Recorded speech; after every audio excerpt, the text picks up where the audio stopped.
नमस्कार दोस्तों, स्वागत है आप सबका मेरे YouTube चैनल पर। दोस्तों, आज चर्चा करेंगे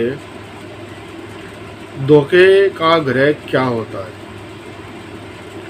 धोखे के ग्रह के बारे में आज चर्चा करेंगे।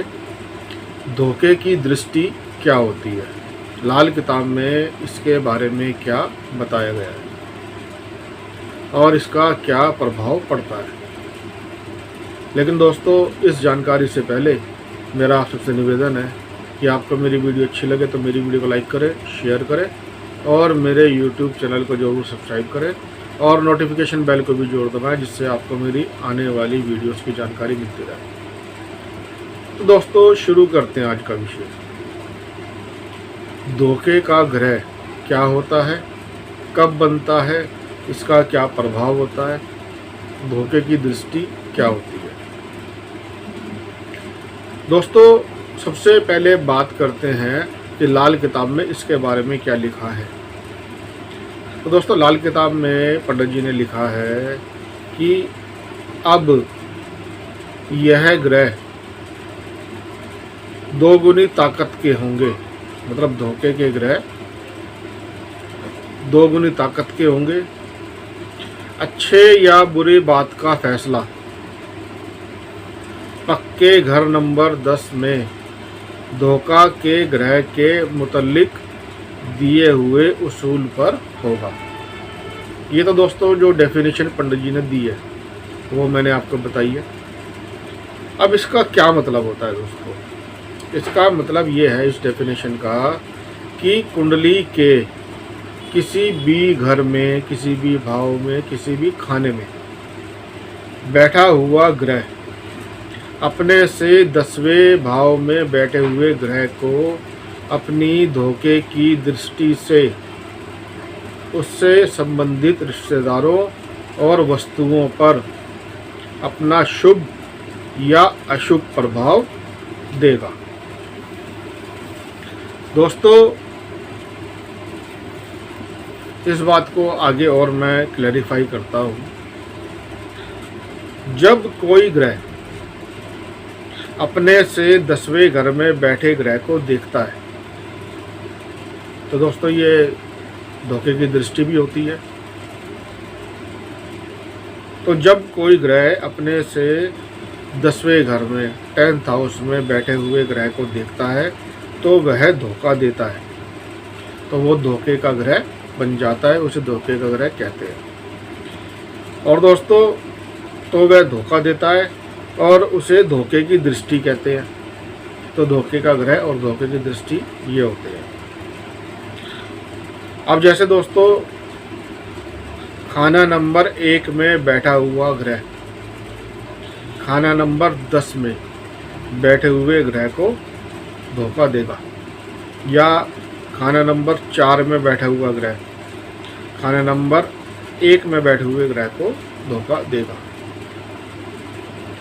दोस्तों, ये जो सिद्धांत है, ये जो नियम है, ये एक लाल किताब का बहुत ही इम्पोर्टेंट नियम है, बहुत ही महत्वपूर्ण नियम है और इसको प्रिडिक्शन करते हुए, उपाय बताते हुए हमेशा कंसीडर करना चाहिए, हमेशा ध्यान में रखना चाहिए।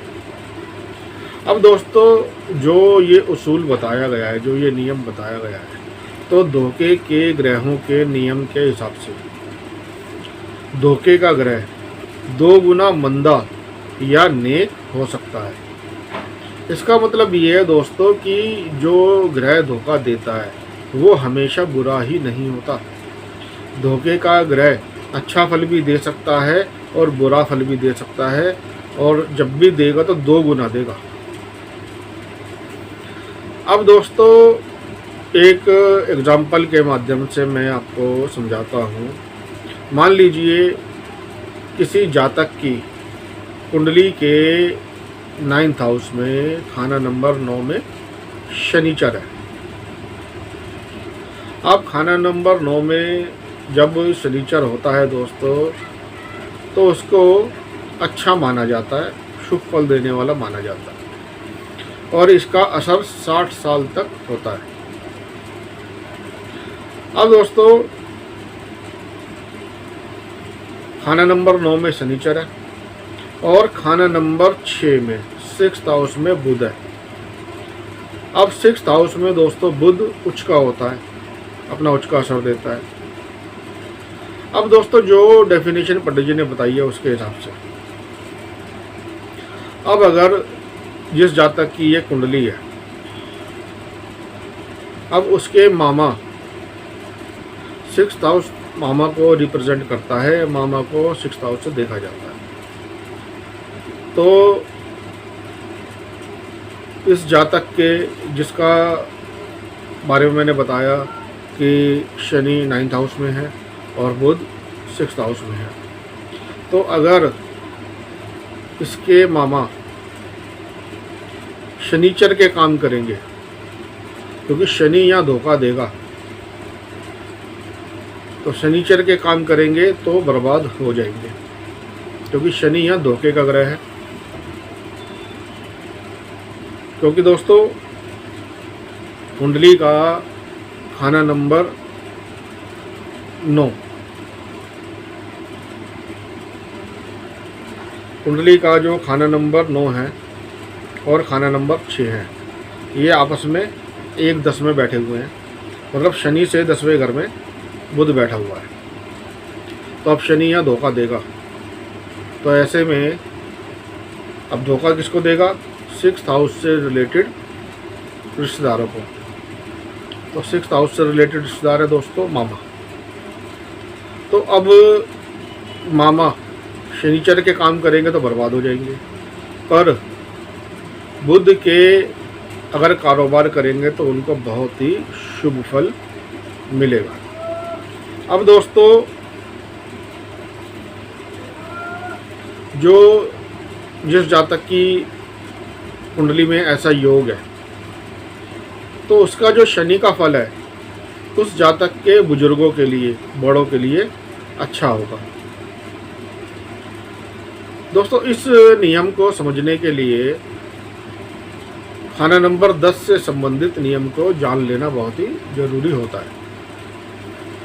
जो 10th हाउस है दोस्तों, खाना नंबर 10, वो कर्म भाव होता है।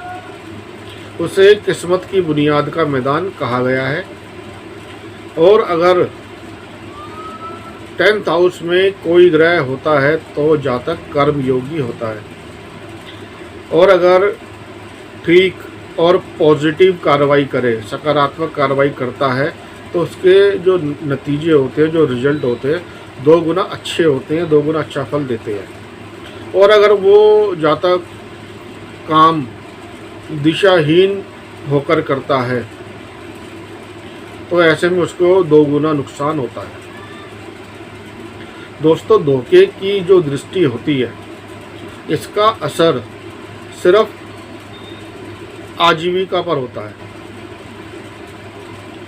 और किसी दूसरे जो चीज़ें हैं जैसे सेहत है, मकान है, शादी है, औलाद है, इन पर नहीं होता, सिर्फ आजीविका पर होता है।